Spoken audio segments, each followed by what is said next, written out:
Hi friends, welcome to our channel Ammi Chutney. இன்னைக்கு Friday ஸ்பெஷல்ல செய்யறதுக்கு ரொம்ப ஈஸியாகவும் சாப்பிட்றதுக்கு நல்லா டேஸ்டாகவும் இருக்கிற மாதிரியான ஒரு வெரைட்டி ரைஸ் தேங்காய் பால் சாதம் எப்படி செய்யறதுன்னு பார்க்க போகிறோம். இப்போ இந்த தேங்காய் பால் சாதம் செய்யறதுக்கு 1 கப் அளவுக்கு பாஸ்மதி அரிசி எடுத்துக்கலாம்.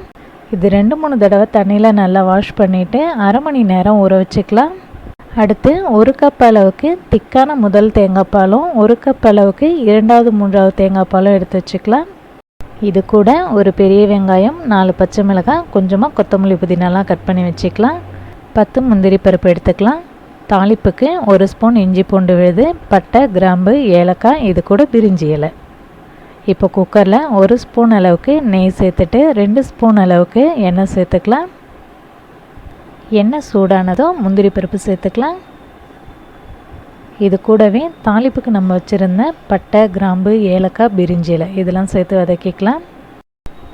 முந்திரி பருப்பு கொஞ்சம் செவந்து வந்ததும் இஞ்சி பூண்டு விழுது சேர்த்துக்கலாம். இஞ்சி பூண்டு விழுதோட பச்சை ஸ்மெல் போகிற வரைக்கும் நல்லா வதக்கிக்கலாம்.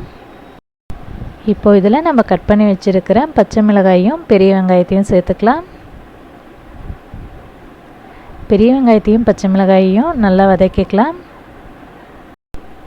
பெரிய வெங்காயத்தை இது மாதிரி நீளமாக கட் பண்ணி சேர்த்துட்டோன்னா நல்லாயிருக்கும்.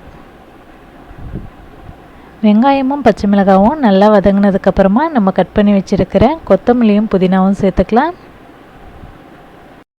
இது கூடவே தேங்காய் பால் சாதத்துக்கு தேவையான அளவுக்கு உப்பு சேர்த்துக்கலாம். இப்போது இது எல்லாத்தையும் நல்லா சேர்த்து கலந்து விட்டுக்கலாம்.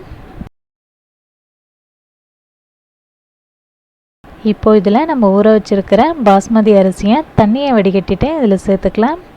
தேங்காய் பால் சாதம் பாஸ்மதி அரிசியில் தான் செய்யணும்னு இல்லை, நம்ம ரெகுலராக யூஸ் பண்ணுற பொன்னி பச்சை அரிசியிலும் செய்யலாம். இப்போ இதில் நம்ம எடுத்து வச்சுருந்த 2 கப் தேங்காய் பாலையும் சேர்த்துக்கலாம். 1 கப் பாஸ்மதி அரிசிக்கு 2லேருந்து 2.25 கப் அளவுக்கு தேங்காய் பால் சேர்த்தோன்னா சரியாக இருக்கும். இப்போ இதை மூடி வச்சு 3 விசில் வச்சு வேக வச்சுக்கலாம். இப்போது தேங்காய் பால் சாதம் எப்படி வந்திருக்குன்னு பார்க்கலாம். தேங்காய் பால் சாதம் ரொம்பவே சூப்பராக வந்திருக்கு. இது கொஞ்சம் நேரம் ஆறுனதுக்கப்புறமா எப்படி அடியில் ஒட்டாமல் நல்லா வந்திருக்குன்றதை பார்க்கலாம்.